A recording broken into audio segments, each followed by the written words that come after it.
ஏன் என்ன இப்படி ஆடுவாடுமா சித்திரவதை பண்றீங்க? வேண்டாம், கிட்ட வராதீங்க, போயிடுங்க, இங்க இருந்து போயிடுங்க, என்ன தொடாதீங்க.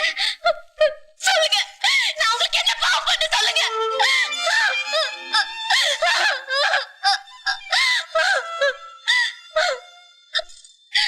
உங்க தொந்தரவு தாங்காமதான் யாரையாவது கல்யாணம் பண்ணிக்கிட்டு எங்கேயாவது போயிடலான்னு நான் இந்த கல்யாணத்துக்கு சம்மதம் சொன்னேன்.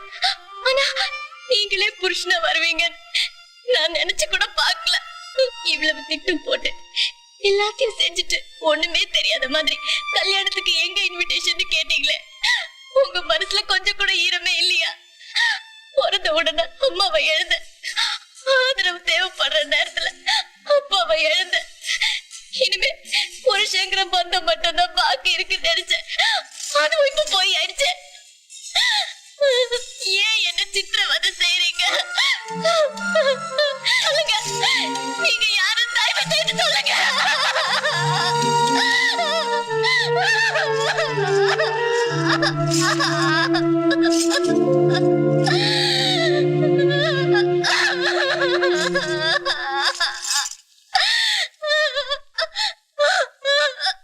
பேசி முடிச்சிட்டியா? இல்ல ஏதாவது பாக்கி இருக்க? இப்ப நான் பேசலாமா?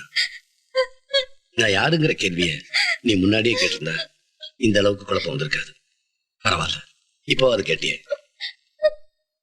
நான் ஒரு சிபிஐ ஆபீசர்.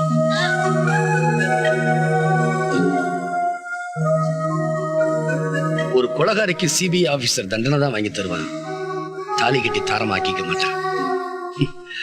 புருஷங்கிற பந்தமும் பொய்யாயிருச்சு நீ சொன்ன, அதுவும் உனக்கு பொய்யாயிடக்கூடாதுதான் நான் உன்னை என் மனைவியை ஏத்துக்கிட்டேன்.